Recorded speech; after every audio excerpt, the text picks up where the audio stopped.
ఈ ప్రపంచంలో భూలోకం కంటే గొప్పవి సుఖ సంపదలు కలిగిన లోకాలు ఎక్కువ ఉన్నాయి. అవి జ్ఞానంలోనూ గొప్పవే, సుఖాల్లోనూ గొప్పవే, ఐశ్వర్యంలోనూ గొప్పవే, అనుభవాల్లోనూ గొప్పవే, సౌఖ్యంలోనూ గొప్పవే. ఎందుకు చేశాడు ఈశ్వరుడు? ప్రారంభంలో ఇంద్రియములు, ప్రకృతి, అహంకారము, దేహాత్మ భావన, సుఖము, సంపద, భోగము, వైభవం కోరుకుంటాయి. అవి భూలోకంలో మీరు సంపాదించుకునేవి ఎప్పుడు కూడా నిత్యం కాదు, అనిత్యం. అవి ఈ కోరికనే చాలా చిరకాలం మీకు సంతృప్తి కలిగేదాకా, విసుగు పుట్టేదాకా అనుభవించడానికి వేరే లోకాలు సృష్టించాను. ఇక్కడి నుంచి అక్కడికి ఒక నిచ్చెన కూడా ఉంది. కింద మెట్టు భూమి మీద ఉంటుంది. అది ఈ నిచ్చెన మెట్టు మెట్టు ఎక్కి పై వృద్ధలోకాలు చేరుకోండి. మీ అంతఃకరణలో ఎన్ని జన్మల్లోనూ ఎత్తినా, ఎంత సుఖ సంపదలు అనుభవించినా, పోయేనాడు అయ్యో పోతున్నాను, అన్ని వదిలిపెట్టి సుఖాలు ఎంతటితో అయిపోయినాయా, ఇక లేవా అనే దుఃఖంతోనే మనుషులు పెడుతున్నాడు. అందువల్ల ఇది వదలకుండానే ఎంతకన్నా సుఖాలకు పెడుతున్నాననే జ్ఞానంతో వెళితే మళ్ళీ ఇక్కడికి రారు. తేడా ఉంది కదా. ఇక్కడ తృప్తి కలగలేదు అని దుఃఖపడుతూ ఉంటే మళ్ళీ ఇక్కడికి వస్తున్నారు. ఇక్కడ చాలు, నేను ఇంతకన్నా 1000 రెట్లు సుఖానికి నేను పైకి పెడుతున్నాను అనుకునే జ్ఞానంతో వెళ్ళినప్పుడు శాంతి, సుఖము అన్నీ కలుగుతాయి. ఈ లోకంలో ఆనందము, సుఖము అనేటటువంటిది ఆత్యంతిక మ్యాక్సిమైజ్డ్ కండిషన్ అన్నమాట. ఆత్యంతిక దశలో ఎక్కడున్నా అక్కడికి వెళ్ళండి అని ఆ లోకాలు సృష్టించారు. కాబట్టి ఆ లోకాలు గంధర్వులు, విద్యాధరులు, కిన్నరులు, కెంపురుషులు, దేవతలు ఈ విధంగా ఉన్నాయి. దేవలోకం దాటిన తర్వాత సుఖాలు కాదు అక్కడ ఉండేది, హే జ్ఞానవృద్ధి. బ్రహ్మలోకం వరకు జ్ఞానవృద్ధి. దేవలోకం దాటితే భోగలోకాలు కావు, ఇవి కర్మలోకాలు. మన భూలోకం కర్మలోకం.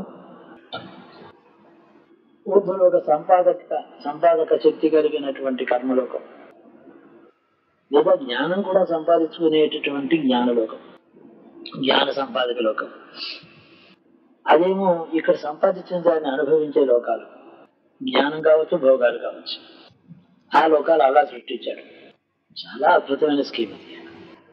ఆ స్కీమ్ చూస్తే ఆ శిల్పి ఎంత రెండున్నాయని గొప్పలు. ఒక అద్భుతమైనటువంటి క్రియేటివ్ జీనియస్ ఈశ్వరుడు, ఒక అత్యద్భుతమైనటువంటి కరుణామయుడు. ప్రేమ, దయ తప్ప జీవుల మీద ఇంకోట్లేదు. మన దుఃఖాలు మనం సంపాదించుకుంటున్నాం కానీ నేను ఇవ్వటం లేదు. సుఖాలు ఆయన ఇస్తున్నాడు, మనం సంపాదించుకోవటం లేదు. కాబట్టి ఆయా లోకాల్లో సుఖాలతో పాటు ఉన్నటువంటిది ఏమిటంటే ఈశ్వరుని యొక్క గుర్తింపు. ఇక్కడ సుఖాలలో ఉన్నటువంటి లోపం ఏమిటంటే ఈశ్వరుని మర్చిపోవడం.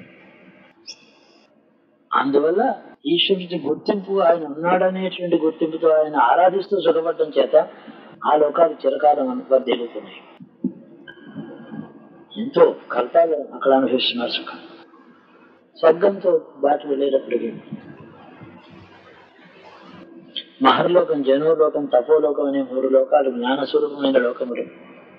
తపోలోకం వెళ్ళిన తర్వాత శాశ్వతమైన బ్రహ్మపదం, బ్రహ్మలోకానికి వెళ్ళడం. బ్రహ్మలోకం ఎప్పుడు ప్రళయం పొందుతుందో బ్రహ్మైక్యం పొందడం, తత్వైక్యం. అట్లాంటి లోక నిర్మాణం అంతా చేశాడు. రాను రాను మన సంఘ వ్యవస్థ, భారతదేశంలో సాంస్కృతిక చరిత్రలో ఏం జరిగిందంటే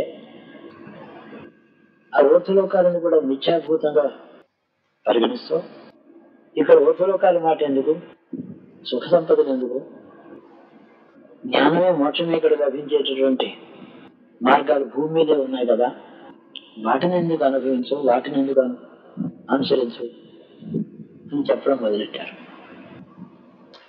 దీనికి కారణం ఏంటంటే మహర్షుల యొక్క చరిత్రలో వాళ్ళు ఇక్కడ జీవించడానికేమో ధర్మాన్ని,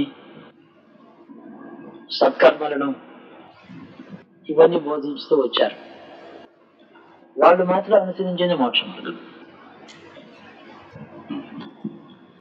అందుకని వాళ్ళ బోధ ఏమో ధర్మం అంటున్నారు, సుఖ సంపదలు, యజ్ఞాలు, క్రతువులు, దానము, ఐశ్వర్యము, బహుశ్యాం ప్రజ, అనేక మంచి సంతానం, దేశానికి రుణం తీర్చుకోవడం, ఆ తర్వాత లోకానికి వెళ్ళి ఇట్టి మార్గాన్ని ఊరిక స్మృతుల్లో, వేదంలో, కర్మల్లో మరి బోధించారు. వాళ్ళు అనుసరించిందేమో కన్ను మూసుకుని అంతర్యామిని జయంగా పెట్టుకుని ముక్తిని పొందారు. కొంతకాలానికి మనుషుల్లో వాళ్ళు చెప్పిన దానికంటే వాళ్ళు చేసే దాని మీద ఎక్కువ శ్రద్ధ మొదలైంది. అందుకని కర్మక్షేమత వచ్చింది. కొంతకాలానికి కొన్ని తరాలు అయ్యేటప్పటికి వాళ్ళు చూపించిన మార్గం కంటే వాళ్ళు వెళుతున్న మార్గంలో నేను వెళతాననే ప్రయత్నం సమర్థత సంపాదించుకోక ముందే మొదలు పెట్టడం చేత కొంతకాలానికి ఏమైందంటే ఆ ధ్యేయం మర్చిపోవడం, ఇక్కడ ధర్మం మర్చిపోవడం, వాళ్ళు చూపించిన ధర్మాన్ని మర్చిపోవడం. సుఖశాంతులు, ఊర్ధ్వలోకాలు, సుఖాన్ని పొందేటువంటి మార్గం వాళ్ళు చెప్తే అది ఎందుకని మోక్షమే కావాలనడం, దానికి అర్హత లేదు, ఇదేమో విస్మరించబడింది. ఇది మన చరిత్ర. ఒక్క మాటలో చెప్పాలంటే సూక్ష్మీకృతంగా చెప్తున్నాను నేను. ఎప్పుడు చెప్పినా చరిత్రను మరవటం లేదు నేను. ఇది తెలుసుకోవడమే విజ్ఞానం. సూక్ష్మంగా 4 వాక్యాలే తెలుసుకుంటే తెలిసిన తర్వాత ఏది అబ్జర్వ్ చేసినా అర్థమవుతుంది. కానీ అక్కడక్కడ ధర్మాన్ని, కర్మలను, లౌకిక జీవనంలో త్యాగం మొదలైన వాటిని అనుసరించకుండానే ముక్తిని గురించి రచన, ఉపన్యాసము, వ్యాసంగము ఎక్కువ చేయడం చేత పరీక్షకి ప్రిపేర్ అయ్యేటువంటి విద్యార్థి మెమరైజ్ చేయకుండా రీడింగ్ మాత్రం చేసిన వాడి వల్ల తయారయ్యారు. రోజు టెక్స్ట్ బుక్ చదువుతూ ఉంటాడు, చదివితే మార్కులు రావు, మెమరైజ్ చేసి అక్కడ రీప్రొడ్యూస్ చేస్తే వస్తాయి మార్కులు. ఇది ఇప్పుడు జరుగుతున్న చరిత్ర. దీన్ని చెప్పాలంటే 10,000 గ్రంథం ఎక్కడ చెప్తాను, ఎన్ని చెప్పాలి? మన చరిత్ర అవగాహన అందులోనే ఇహము పరము కూడా 2 మార్గాలు మనకు క్లారిఫై అవడం. అందువల్ల చరిత్ర గొప్పది. చరిత్రకు గొప్పతనం ఎందుకండి? యుద్ధాల గురించి మాట్లాడతారు మీరు, హిందూ ముస్లింలు అంటారేంటి మీరు? చరిత్రలో ఒక భాగం హిందూ ముస్లిం చరిత్ర కానీ, క్రిస్టియానిటీ కానీ, బ్రిటిష్ కానీ, స్వాతంత్రం కానీ, ఇవి అంతా కూడా అసలు మొత్తం కథలో భాగం. దానివల్ల ఇహ మార్గం ఏమిటి, ఐక మార్గం ఏమిటి, పారలౌకికమైన మార్గం ఏమిటి, ముక్తి ఏమిటి, మన చరిత్ర ఎలా ప్రారంభమైంది, చివరికి ఎలా పరిణమించింది, ఇప్పుడు ఏమిటి, అసలు విషయాలు తెలుస్తాయి. ఈ సమగ్ర దృష్టి వస్తుంది. నేను నిరంతరం నాకుండే కాలాన్ని వ్యయం చేస్తాను. ఆ మార్గంలో చేసేటట్టయితే టైం ఈజ్ సైక్లిక్ అని ఎప్పుడు మీతో చెప్తూ వచ్చాను. 12 గంటలకు 2-3 ఒక చోట ఉంటాయి, మళ్ళీ 12 గంటలకు అక్కడికి చేరుతాయి. ఎప్పుడు 0 అవర్ చేరడానికే దాని ప్రయత్నం. పుట్టినరోజు అలాంటిదే, 0 అవరే. మళ్ళీ 12 o'clock చేరారు మీరు, ఇక మళ్ళీ నిమిషాలు ముందు పైకి పెడుతూ ఉంటుంది. మినిట్స్ అండ్ 5, 10, 30, 40, 55, 60 మళ్ళీ వచ్చారు. ఈ సైక్లిక్ టైంలో పుట్టినప్పుడు బాల్యావస్థలో అపగల్భాయజ అని చెప్పి ఒక మాత్ర ఉంటుంది రుద్రంలో. పుట్టిన శిశువు కన్ను మూసుకుని కాలు చెయ్యి కూడా కావాలని ఆడించకుండా అవి సహజంగా ఆడుతూ ఉంటే సహజంగా ముందు పీల్చుకుంటాం, ఏమీ తెలియకుండా. తానెవరో తెలియదు, తన తల్లి తెలియదు, ఎందుకున్నానో తెలియదు, ఉన్నట్టే తెలియదు, తాను ఉన్నట్టే తనకి తెలియని స్థితి అపగల్భ. అట్టి స్థితిలో ఉండే అది కూడా అందులోనూ ఉన్నటువంటి ఈశ్వరుడివి నీవు. సర్వము తెలిసిన జ్ఞాని వలె, యోగి వలె, మహాత్ముని వలె, ఋషుల వలె, బ్రహ్మదేవుని వలె ఉండేటటువంటి ఇంకొక అదరెస్టింగ్కి 2 నీవు అని ఏకకాలం ముందే భగవంతుని స్తోత్రం చేస్తున్న వేదం. దాంట్లో అర్థం అది నీవే ఇది నీవే అంటే పుట్టుక సమయంలో మానవ జన్మలో అలా ఉన్నాను, ప్రయాణంలో 0 అవర్ నుంచి నెమ్మదిగా ముందుకు వెళుతూ వెళుతూ వెళుతూ ఒక్కొక్క 5-6 నిమిషాలకి మినిట్స్ అండ్ అవర్స్ అండ్ పెడుతున్నట్టుగా మళ్ళీ 0 పాయింట్కి వస్తున్నాను. మళ్ళీ అట్టి బాల్య స్థితికి వస్తున్నాడు. ఇది జన్మచక్ర కాలచక్రం యొక్క ప్రభావం. ఈ చక్రంలో ఉన్నంతసేపు ఇలా ఉంటాను. చక్రం అంటే ఎప్పుడూ కేంద్రం ఉంటుంది. కేంద్రానికి పెడితే గతి, ఉత్తమగతి, అధోగతి, గతి అంటే నడక అనేది ఉండదు. ఆ కేంద్రం ముందు నీ ఉండి కాలచక్రాన్ని తిప్పుతూ జీవకోటిని తిప్పుతున్నావు. పరమేశ్వర, నన్ను నీ కేంద్రంలోకి తీసుకెళ్ళు. ఈ cyclic repetition of birth and rebirth are experiences ఊర్ధులో కాదు అన్నిటికీ కదా అతీతం. ఈ కేంద్రానికి తీసుకెళ్ళి. ఈ కేంద్రం ఎక్కడుంది? ఇక్కడే ఉంది. ఈ శరీరం, ఈ శరీరం, ఈ శరీరం ఇక్కడ. ఈ విచిత్రం ఏంటంటే, మనం ఒక సర్కిల్ కనుక గీస్తే భూమి మీద దానికి కేంద్రం ఒక చోట ఉంటుంది. ఎక్కడి నుంచి ఎక్కడికైనా సైకిలే ఈ సృష్టిలో. ఎక్కడి నుంచి ఎక్కడికైనా సైకిలే. కాబట్టి ఎక్కడైనా ఏదైనా కేంద్రమే. కేంద్రం కానిది చోటు. అందుకని సర్వ అంతర్యామి, అంతటలోనూ లోపలుండి అట్టి సర్వ అంతర్యామిని ఈ అంతర్యామిగా భావిక్కడ ఉంటే గుర్తించడమే ముక్తి అని. ఈ జీవన విధానం అంతా భౌతికంగా అపరెంట్ గా ఇంకొకటికి కనపడేదంతా కూడా సుఖ సంపదలు, శాంతి, దానం, ధర్మం, సుఖం అలా కనపడుతున్నా ఈ రెండో ప్రయాణం కేంద్రమందు ప్రవృత్తి, వృత్తి అక్కడ ప్రయాణం. ఎక్కడైతే ఈ ప్రయాణం ఉండదో, ఎక్కడో నిత్యత్వము, శాశ్వతత్వము ఉంటుందో, మార్పు లేని స్థానం ఏదో, చేంజ్లెస్ పాయింట్, చేంజ్లెస్ యాటిట్యూడ్. ఇప్పుడు మనసు కన్ను మూసుకున్న ఈ భావాన్ని ఉంచడం, ఈ భావమే ఎప్పుడు భౌతికమైన బాహ్య రూపంలో ఉండే జీవన విధానాన్ని కాసేపు సస్పెండ్ చేస్తే, ఏకాంతంలో కూర్చుంటే ఈ భావనే. ఇది ఎప్పుడు ధ్యాసలో ఉండాలి. కూర్చొని ధ్యానం అంటారు దాన్ని. నిత్యం ఉంటే ధ్యాస, అన్ని మానేసి కూర్చుంటే ధ్యానం. దాన్ని ప్రణవం అంటారు, ప్రణవోపాసన అంటారు. కఠోపనిషత్తు ప్రణవోపాసన అంతర్యాన్ని చూపిస్తూ వేదాంత విజ్ఞానం అంతా కూడా దాన్ని చూపిస్తుంది. గురువుడు అనబడేటటువంటి యథార్థమైన వ్యక్తులు ఎవరైనా ఉంటే వాళ్ళు ఆ తత్వాన్ని గ్రహించి అందులో ఉండి లౌకిక జీవనంలో దీన్ని హేయంగా చూడక, దీన్ని ధ్యేయంగా చూడక. ఏమంటే హీనమైనది రిజెక్ట్ చేయవలసింది, కానీ జయము కాదు, హేయము కాదు. దీన్ని దూషించక నిరంతర జీవనంలో ఆర్య జీవనం జీవిస్తూ అంతర్యామిని మరవకుండా ఉండేటటువంటి స్థితి గురువు స్థితి. అతన్ని అనుసరించడం అంటే, అతన్ని అనుసరించడం అంటే అతడి వదే సంపూర్ణుడు కావడమే. అతడి ముందు మనం వెనకాలు, అతడే మనం. అందుకని ఈ జీవన విధానంలో ఈ ఎన్ని పుట్టినరోజులైనా, ఎన్ని జన్మదినోత్సవాలైనా ఒక మైల్ స్టోన్ గా కేంద్రానికి పెడుతున్నాం. స్పైరల్ గా ఉంది మన ప్రయాణం. సర్కిల్ వదిలిపెట్టి స్పైరల్ ని ఆశ్రయించాం. సర్కిల్లోంచే పుట్టింది స్పైరల్. కేంద్రం పెడుతోంది. ఒక ప్లేయింగ్ లాంగ్ ప్లే రికార్డ్ ఒకటి అలాగే ఉంటుంది. మధ్యాహ్నం మొదలెట్టి చివరికి వెళ్ళదు. అది చివరి తిరిగి వెళ్ళిపోయి ఆగుతుంది. అక్కడ పాట మిగులు. అలాగే జీవన విధానం. ఈ స్పైరల్ యాక్షన్ లో నిరంతరం మూమెంట్. ఇది మన కర్తవ్యం, ఇది మన ఇది ఈశ్వరుడు మనకి ఇచ్చే వస్తుంది.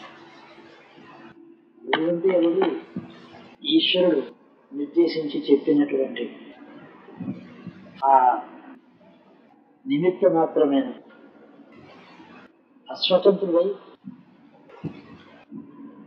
ఈశ్వరుని యొక్క సేవకుడై, ఈశ్వరుని యొక్క మెసెంజర్ గా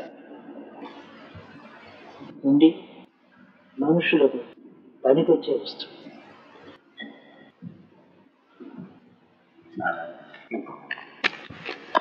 ముఖ్యంగా ఆఫీసర్స్ అన్ని 24 ఐటమ్స్, 64 ఐటమ్స్ తో సహా పెద్ద కాంపాక్ట్ గా అనేక ఐటమ్స్ తో టూల్స్ కలిపి ఒక నైఫ్ గా స్విస్ ఆర్మీ నైఫ్ అని పేరెట్టారు. చాలా ఒరిజినల్ ఇప్పుడు కూడా ఉన్నాయి, 10,000 రూపాయలు కూడా ఉన్నాయి. నా దగ్గర అవన్నీ ఉండేవి. కలెక్షన్ ఎంత సరచుగా చేశాను అంత ఈజీగా నేను ఇచ్చాను అన్నట్టు, అంత ఈజీగా ఫ్రెండ్స్కి ఇవ్వడం కూడా జరిగింది.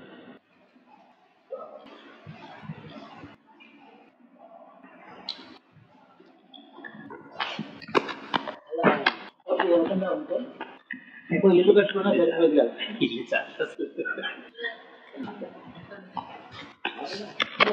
సిల్వర్ తర్వాత టంగ్స్టన్ అసోసియేషన్ చాలా హై క్వాలిటీ నైజ్ ఉండేవి. అది హైయెస్ట్ ఆనర్స్ ఉంది ఆర్మీ ఆఫీసర్స్ వచ్చిన వాడు అది ఇచ్చేవాడు కింగ్. అలా స్టార్ట్ అయింది సిస్టమ్ అయిపోయిన. అది ఈ మధ్యన మళ్ళీ ఆ కల్చర్ రివైవ్ అయ్యి హై క్వాలిటీ వస్తుంది. ఇయర్లీ లైట్లో కూడా దగ్గర పెట్టుకోవడానికి వీలు లేకుండా ఆర్డర్ చేస్తున్నాం. ఆవిడది బాబా 5,000 రూపాయలు నైట్ సత్యవతి కొట్టేశారు. ఎన్నో రాశాను చేశాను. అంటే అన్ని ఆర్టికల్స్ నేను కలెక్ట్ చేసేవాడిని. ఇండియాలో అన్ని ఫారెన్ బుక్సే కదా, బ్లేడ్ కూడా ఇంట్లో రావాల్సింది కదా.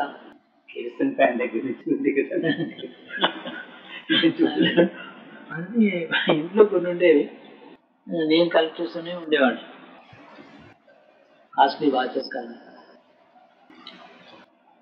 మోనోకిల్స్ అంటే ఒక అద్దం రైట్ ఐకి పెట్టుకునేది మోనోకిల్స్.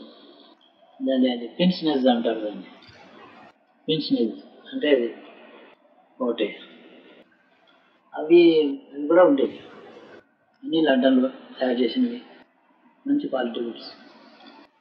చిన్న టూత్ పిక్స్ కూడా మొట్టమొదటి మన సమాజం అందరికంటే మొట్టమొదటి వాడింది నేనే.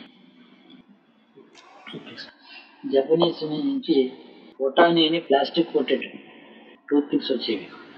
100 టూత్ పిక్స్ 2 రూపీస్ ఉండేది. 50-60 ఏళ్ళ క్రితం మా చిన్న 2 రూపీస్.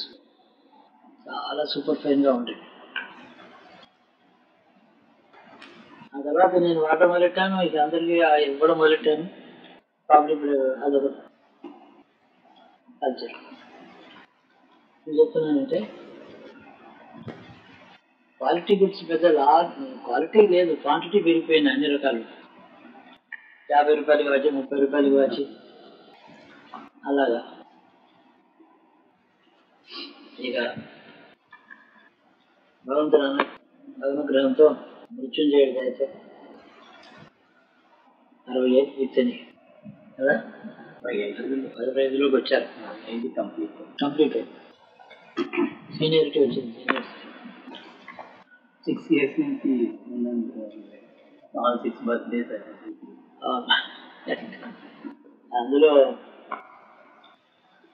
గొప్ప పని ఏమిటంటే నా దగ్గర ఈ 5-6 సంవత్సరాల్లో శతధృ అని నదిని వర్ణించాను. 100 శాఖలుగా ప్రవహించింది అన్నట్టు. న్యాయమైన మీ ధ్యానం అలాగా లోకానికి వెళ్ళింది అనేక రంగాల్లో. అదొకటి. ఒక చోట కాన్సన్ట్రేటెడ్గా మహాలక్ష్మి నిర్మాణం, ఆ అమ్మవారికి 1 రూపాయి కూడా నేను ఎక్కడా తీసుకోకుండా ప్రత్యేకంగా విగ్రహాలన్నింటినీ చేయడానికి టాప్ టు బాటం ఈ 15 దానికి ఇచ్చాం విగ్రహాలకి. సరిగ్గా పేద సాదా కవి పండితులు గ్రాడ్యువల్గా నా కంటెంట్ తగ్గిపోయి 10-15% వచ్చి 85% మీదైంది. ఇంకా నాకేమైనా అదర్ సోర్సెస్ ఉంటే ఖర్చు కాక అది నేను అవి వేరే చోట ఎక్కడో ఇన్వెస్ట్ చేయడానికి, ఏదో చిన్న సైట్ కొనడానికి అలా అయిపోయింది. లేకపోతే అది కూడా ఇది ఖర్చు అయిపోయింది. 65 అంటే వార్ధక్యం కాదు, మధ్య వయసు, మిడిల్ ఏజ్. అంటే మిడిల్ ఏజ్ అంటే 50 to 75, 50 తర్వాత అది 75 తర్వాత వృద్ధాప్యం అని పేరు.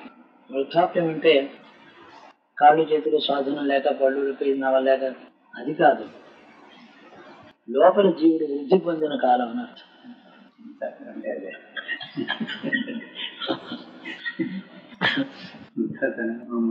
ఇదిగా వస్తే పళ్ళు ఊడిపోవడం, కళ్ళు ఈ కంటికేమో కాట్రాక్ట్ చేయించుకోవాలి, కొత్త పళ్ళు కట్టించుకోవాలి, ఇదంతా ఇది చెప్పే మాటకు అర్థమేమో వృద్ధి పొందడం అని, చెప్పే గుణాలన్నీ క్షీణదశ. వృద్ధికి క్షీణానికి ఎక్కడ ఎంత ఆపోజిట్ ఉన్నాయి డైరెక్షన్.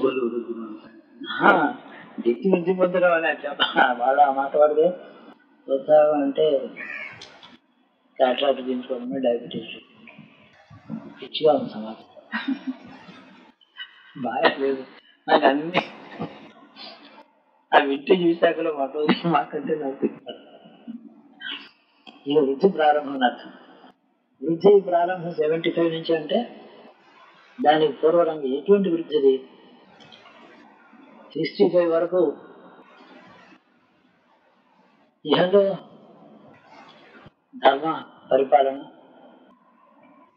ధర్మ దీక్షలు, దేవత ఆరాధనలు, యజ్ఞాలు, గ్రతువులు, సమాజానికి దానం, చాలా ధనం సంపాదించి భోగాలన్నీ అనుభవించడం, చాలా మంచి వస్తువులన్నిటిని నేను రుచి చూశాను, నాకు వాటి మీద కోరిక లేదు అనే స్థితికి ఈ 75 లోపల అయిపోవాలి. ఆ తర్వాత ఏది మిగలకూడదు, ఎటువంటి విషయం మిగలకూడదు, ఏది వెనక్కి తిరిగి చూసే నేను అన్నీ చూశాను, అన్నీ అనుభవించాను. అంతేకాక అనుభవించిన వాటిలో సుఖాలు భోగాలు మాత్రమే కాక కష్టాలు కూడా అయిపోయి ఉంటాయి. ఇక ఏ పరీక్ష ఉండకూడదు, ఏ ఇబ్బంది అనేది ఉండకూడదు. ఆ తర్వాత వెన్నెట్లో నది మీద పడవలాగా వాళ్ళు తెరత సుఖంగా ఎంత హాయిగా ఉంటుందో అలా నడిచిపోవాలి. ఆ నదిని సముద్రం చేరుతుంది చూడండి, అక్కడ వరకు దాన్ని ఆ ప్రయాణం వెన్నెల ప్రయాణంలో ఉండాలి. దాన్ని వృద్ధాప్యం అని ఉంటాం.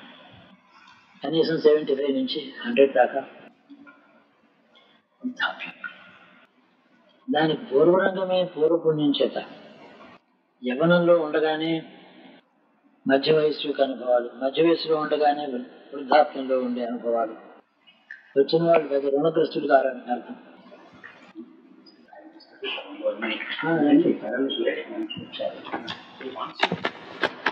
ఈ వృద్ధాప్యం ఎప్పుడు మొదలవుతుంది, ఏ ఋతువులో మొదలవుతుంది? పుట్టినరోజా, సంవత్సరాల లెక్క.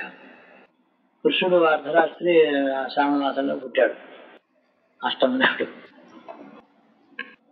కానీ మనం ఎలా ఉంటున్నారంటే జీవేమ శరదశతం, నందామ శరదశతం, మోదామ శరదశతం, భవామ శరదశతం, శృణవామ శరదశతం, ప్రబ్రవామ శరదశతం, అజీతాస్తమ శరదశతం. అంటే నేను 100 శరత్కాలాలు జీవించడం కాక వింటాను, మాట్లాడతాను. ఈ విధంగా చెప్పుకుని 3 శరత్తులను అడుగుతున్నారు. పుట్టుగా ఎప్పుడు పుట్టాడో ఆ ఋతువుని బట్టి కూడా దశ ఒక సంవత్సరంగా మొత్తం జీవితాన్ని విభాగం చేసేటట్టయితే ఆ ఋతువులు ఎలా ఉన్నాయో ఆ జీవితం అలా నడుస్తుంది. శ్రావణ మాసంలో అర్ధరాత్రి వర్షపాతం, విపరీతమైన వర్షపాతం ఉండగా నదులు మొసళ్ళతో సహా పొంగి బరలిస్తుంటే శత్రువుల మధ్యని అర్ధరాత్రి రహస్యంగా తల్లిదండ్రులు ప్రాణం గుప్పెట్లు చేతిలో పట్టుకున్నటువంటి కాలంలో అంతకన్నా అమంగళమైనటువంటి దేవుడు ఆయన పుట్టాడు కాబట్టి మనకు మంగళప్రదమైన ఊరు. కానీ ఆ దినం ఆయనకి బాగుందా, తల్లిదండ్రులు బాగుందా, ఏడుగురు సంతానాన్ని అన్యాయంగా పోగొట్టు. ఆయన శ్రావణం భాద్రపదాలు రెండు కూడా వర్ష ఋతువు, దేశానికి విపత్కరం. అలాగే ఆయన జీవితం 120 ఏళ్లలో దాదాపు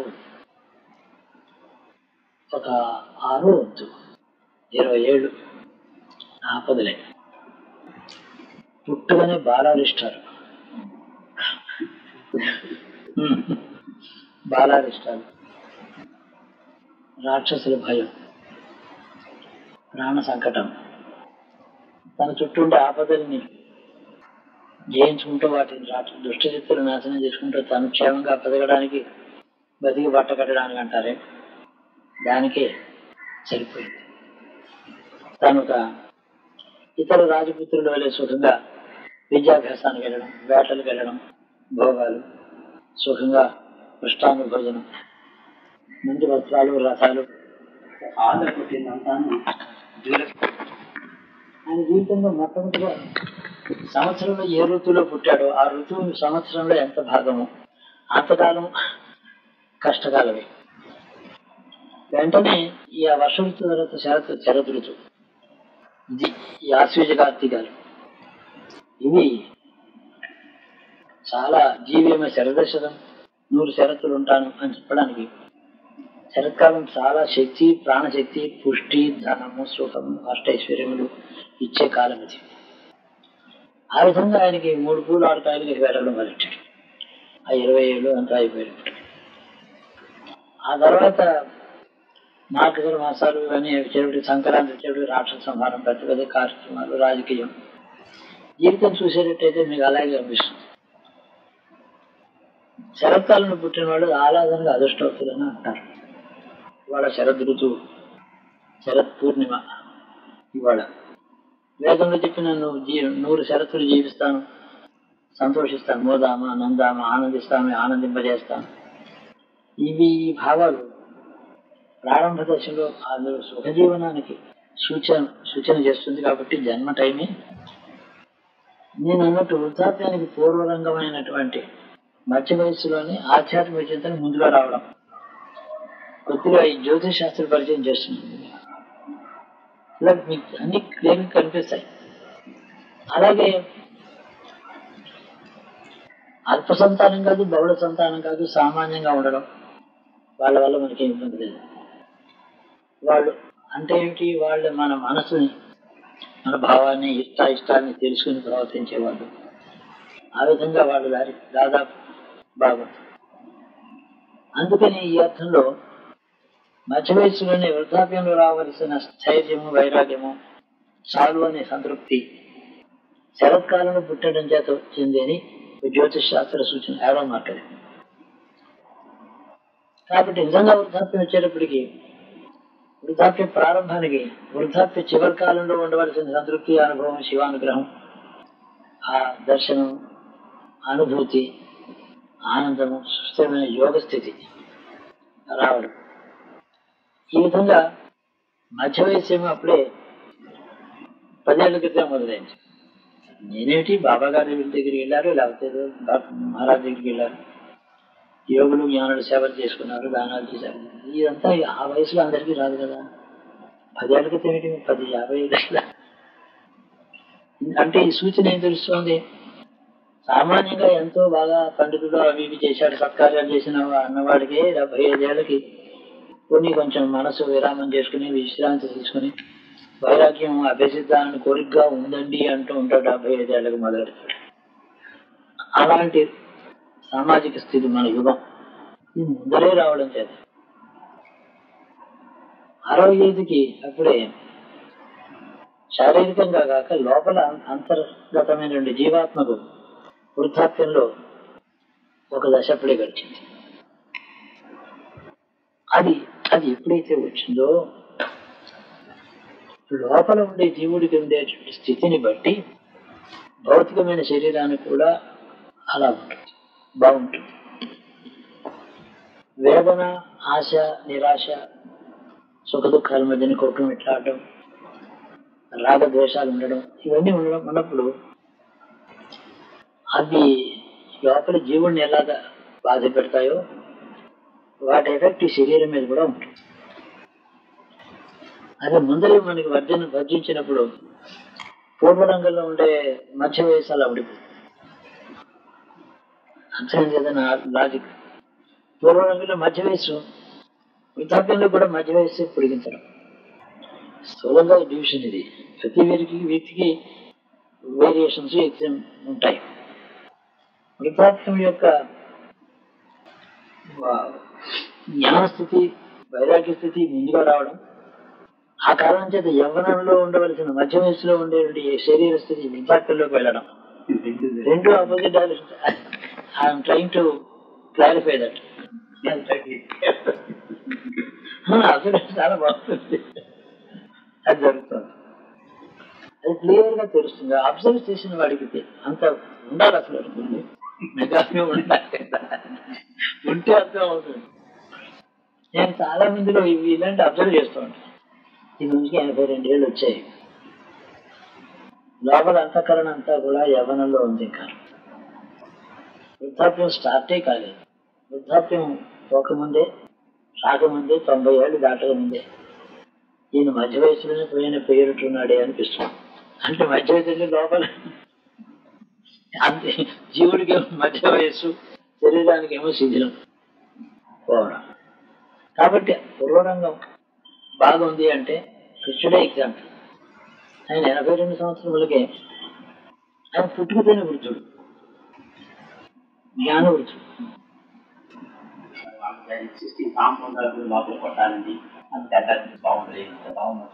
రిపేర్ ఈ విధంగా 2 డైరెక్షన్స్ లో కృష్ణుడేమో 80 సంవత్సరాలకే ఆయన పూర్తిగా 82-85 మధ్య ఉంది ఆయన వయసు. యుద్ధకాలానికి రాజకీయ వ్యవస్థ అంతా చేసి హస్తినాపురం వాళ్ళని కూర్చోబెట్టి ఇలా చేయమని చెప్పి ఎక్కడెక్కడ శత్రువులు ఉన్నారో మాట అంతా చూసి ఎవరు లేరు, అందరిని నిర్మూలించామని అన్నాక తాను వెళ్ళిపోయాడు ద్వారక. 35 సంవత్సరాలు ఏమిటి, 85 నుంచి ఇది 15, అది 25, 35, 40, 125 సంవత్సరాలని ఒక లెక్క వస్తుంది. 120 అని అధిక మాసాలతో 125 అవుతుంది. యాక్చువల్గా అధిక మాసాలు తీసేస్తే అంతే. అయితే ఆయనకి చేసింది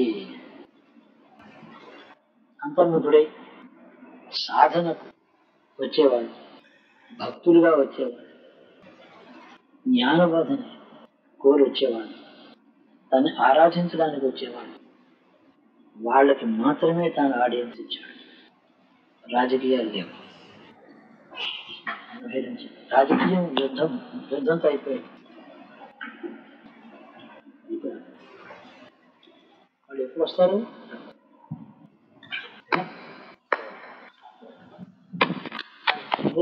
కూడా చాలా నారదుడు కూడా ఇంకా వచ్చి దర్శనం చేసేవాడని అంటారు. ఏనాడు నారదుడు అంటే దేవలోకం నుంచి వచ్చేవాడని చెప్తారు. అక్కడ అర్థం ఏంటంటే నారదాదులు రామాయణ కాలం నుంచి భారత కాలం వరకు కొన్ని వేల సంవత్సరములు ఉన్నటువంటి ఒక యోగుల పరంపరది. వారందరూ బ్రహ్మ మానసపుత్రుడైన నారదుడి వంశం అని అర్థం. వారు అదే వేషం, అదే తంబుర, అదే భక్త నారాయణ స్మరణ, అదే అలాగే ఉన్నారు. ఏది పారిజాతం ఇచ్చారు అని అంటారు. ఒక పరంపర ఉండేది. వాళ్ళు వచ్చేవారు. సనక సనంతనాథులు గొప్ప గొప్ప మహర్షులు కూడా ఆయన దర్శనం కోసం వచ్చేవారు. యోగులు వచ్చేవారు. కృష్ణుడు కూడా వచ్చి, అదే అర్జునుడు కూడా వచ్చి, పాండవులు అర్జునుడు వచ్చి దర్శనం చేసి వెళుతూ ఉండేవాడు. ఉత్తర గీత అంతా ఆయన చేసి తెప్పించుకున్నాడు. అనేక మంది మహర్షులు వచ్చేవారు, యోగులు వచ్చేవారు. అందుకే ఆయన కాలాన్ని ఇచ్చాడు. ఇంకా దేనికి ఆయన కాల వ్యయం చేయలేదు. అంటే ఆయనకి 120 ఏళ్ళు కాదు, అనేక వేల సంవత్సరముల వృద్ధాప్యం యొక్క అంతిమ స్థితి పుట్టుకలోనే ఉంది. ఇంకేది లేదా, మిగతా అంతా అన్ఫర్లింగ్ అంటాను. ఏదో వాళ్ళకు ఎక్కడైనా ఉంటుంది.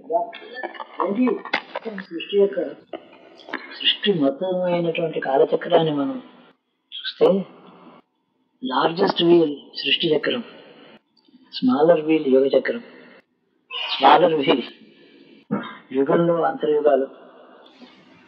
మీరు అర్థం లేదు కదా.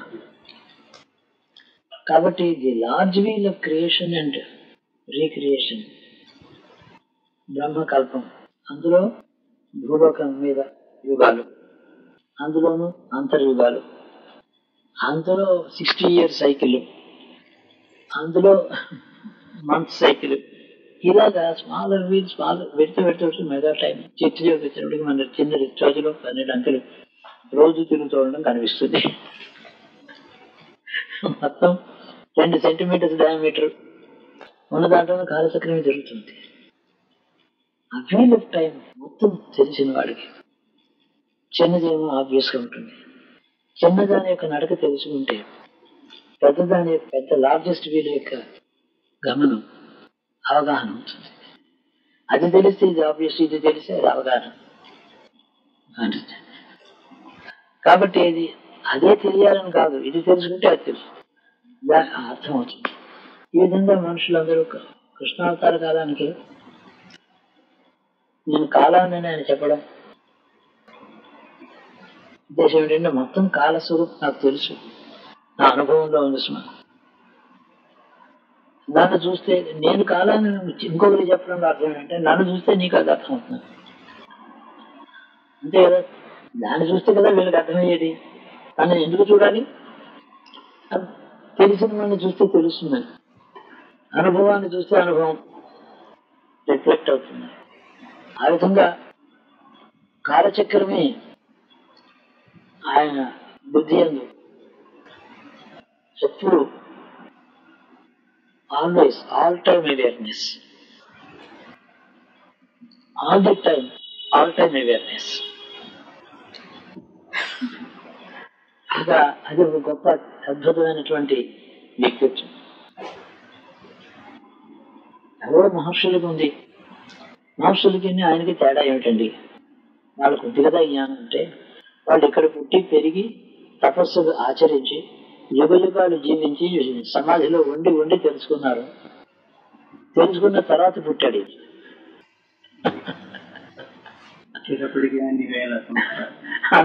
తెలిసి పుట్టాడు, పుట్టి తెలుసుకున్నారు వాళ్ళు. మేజర్ డిఫరెన్స్ ఉంది. అందుకని ఆయన జగద్గురువుగా నేను భావిస్తాను. ఆ దృష్టితో ఏది ధర్మం చెప్పినా ఆచరించినా ఆచరింప చేసినా ఎవరికైనా బోధించినా శిక్షించినా వరాలు ఇచ్చినా ఎప్పుడు కూడా చిన్న మినిస్క్యూల్ టైం ఫ్రేమ్ లో, మినియేచర్ స్మాల్ స్కేల్ టైం స్కేల్లో ఏ పని చేయలేదు. మొత్తం ఆల్ టైం కాన్షియస్నెస్ లో చిన్న పని అయినా చేశాడు. ఒకరిని చంపినా, కంసాదుల్ని చంపినా వాళ్ళని శాశ్వతంగా టైంలో కలిపేసేసాడు. గోపికలతో ఆడుకున్నా ఆ జీవులకి ఒకటి చంపాడు, ఇంకోటితో స్నేహం చేశాడు, ఇంకోటితో ఆడుకున్నాడు, ఇంకోటితో ఇలా ఉన్నాడే కానీ any kind of equation with him, what ever kind of relationship others had with him, they vanished into the unlimited time. ఆ ఆల్ టైమ్ కాన్షియస్నెస్ లో ఆయన డీల్ చేశాడు అందరితో. యోగులు ఉన్నారు ఆల్ టైమ్ కాన్షియస్నెస్ లో, దాని యూనివర్సల్ కాన్షియస్నెస్ అంటాం. కానీ యూనివర్సల్ కాన్షియస్నెస్ అనకుండా నేను ఆల్ టైమ్ కాన్షియస్నెస్ అని మాట వాడుతున్నాను. అందులోనే అనేక బ్రహ్మకల్పాలు అంతర్గతంగా ఉన్నాయి. ఆ కాన్షియస్నెస్ లో ఆయన అందరినీ ఆపణ చేశాడు. భార్యలతో ఆపణ చేసిన, శిక్షించినా, తిట్టినా, కొట్టినా. ద్రౌపది ఎవరు? ఉదాహరణకి ద్రౌపది రాజు యజ్ఞం చేశాడు, పరాశక్తిని ఆరాధించాడు. అగ్నికుండంలోంచి ఆవిడ పుట్టింది అన్నాడు. అగ్నిగుండం నుంచి పుట్టింది అంటే అర్థం ఏంటంటే that's one way of saying. అగ్నిగుండంలోంచి పుట్టినటువంటి అమృతాన్ని భార్య ధరిస్తే పుట్టింది అని అర్థం. అదొక మామూలు అర్థం. అగ్నికుంట సముద్రులు పూర్వం కుంభ సంభవులు ఉన్నారు పూర్వం. ఇప్పుడు కూడా మోడర్న్ టెక్నిక్స్ లో బయటకు తీసుకెళ్లి టెస్ట్ ట్యూబ్ లో ఫెర్టిలైజ్ చేస్తున్నారు. టెస్ట్ ట్యూబ్ లో పుట్టడమే అనాలి. అంటే technique of birth it can be beyond the human body. ఆ విధంగానే పుట్టిందాడు. పుట్టిన తర్వాత ద్రుపదరాజుకి ముక్తి కలిగింది. వాడికి అన్ని పనులు దాంతో వాడు సమస్తం స్వర్గాదులు పొందాడు. ముక్తి అంటే భూలోక జన్మ లేకుండా ముక్తి పొందాడు. కానీ ఆమెలో ఎలా ముక్తి పొందాడంటే తనకి పుత్రికగా పుట్టిన పరాశక్తిలో తన యొక్క అవిద్య అజ్ఞానం అంతా ఆమె తీసుకుంది. పుత్రిక స్వరూపంలో తాను పుట్టి అతడి యొక్క కర్మలు అనేక జన్మల సంస్కారాలు తాను స్వీకరించి వారికి అది ఆఖరి జన్మను చేసింది తండ్రికి. ఏ విధంగా కృష్ణుడు కూడా తల్లిదండ్రులకి యశోద నందనులకి అలాగే ముక్తినిచ్చాడు. కాబట్టి ఆమెలోకి ద్రౌపది తనలోకి తీసుకున్నటువంటి ద్రౌపది యొక్క పూర్వజన్మ సంస్కారాలు కర్మ అంతా కూడా ఆమె శరీరంలో ప్రవేశించి అది క్షయం చేయవలసి వచ్చింది. అది ఇక్కడ కలపవలసి వచ్చింది ప్రకృతిలో. ఆమెకి సఫల అవమానమే జరిగిన 5 కొడుకుల్ని కని పెంచిన తర్వాత చచ్చిపోయిన యుద్ధం చివరి రోజుని వాళ్ళని పోగొట్టుకున్నా.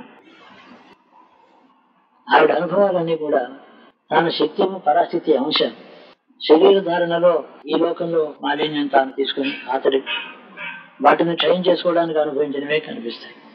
రాముడికి సీతకి అరణ్యవాసం ఎందుకు కష్టం ఎందుకు రావాలి, సీతకి వియోగం ఎందుకు కలగాలి అంటే ఏ రాక్షస శక్తుల వల్ల జీవులందరూ కష్టపడుతున్నారు వాటిని నాశనం చేయాలి. తాను రాలేకపోతే తాను ఈ దేశంలో ఈ సృష్టిలో ఏం జరిగి ఉండేది, ఈ రాక్షసులందరూ వాళ్ళ దుష్ట ప్రభావాన్ని జీవులపైన పెట్టి జీవులు చాలా కష్టపెట్టి ఉండేవారు. అలా కష్టపెట్టి ఉండేవారు అంటే వీళ్ళకి కష్టకాలం వీళ్ళ కర్మలో ఉందని అర్థం. మానవ జాతి కర్మలో కష్టకాలం ఉంది వీళ్ళు చేసిన పూర్వ జన్మ కర్మల వల్ల. అదంతా తను తీసుకుని వాళ్ళని సంహరించవలసి వచ్చింది. లేకపోతే వాళ్ళని సంహరించడం వీళ్ళ యోగం ఎలా ఉంటే వాడు ఉండవలసిందే. వీళ్ళ యోగాన్ని ఎవడో ఒక విశ్వవ్యాపకమైన ఒక సబ్ కాన్షియస్ కలిగిన వాడు కూడా అనుభవిస్తే రాక్షస సంహారం జరిగింది. కర్మ ఉండాలి కదా, ఏమైపోతుంది, ఆయన అవతారం వస్తే సరిపోతుంది అంటే తాను తీసుకుంటాడు. అందుకనే సీతారాముడు పెట్టినటువంటిది లౌకిక జీవన విధానంలో కర్మ. అలాగే ద్రౌపదికి వచ్చిన కర్మ, అలాగే పాండవుడు దేవాంశుడు పుట్టిన అలాగే. ఇదేంటి దేశ పరిస్థితి చూసి మీరు ఆందోళన పడుతున్నారు కదా, అది కూడా కేటగిరీ కదా. నేను అజ్ఞానంతో కాక ధర్మజ్ఞానంతో ధార్మిక దృక్పథంతో ధర్మ కాన్షియస్నెస్ తో నేను పొందే వేదన అనేక మందికి ఆ కర్మని క్షయం చేయాలి. సిద్ధాంతం అది, సూత్రం అది.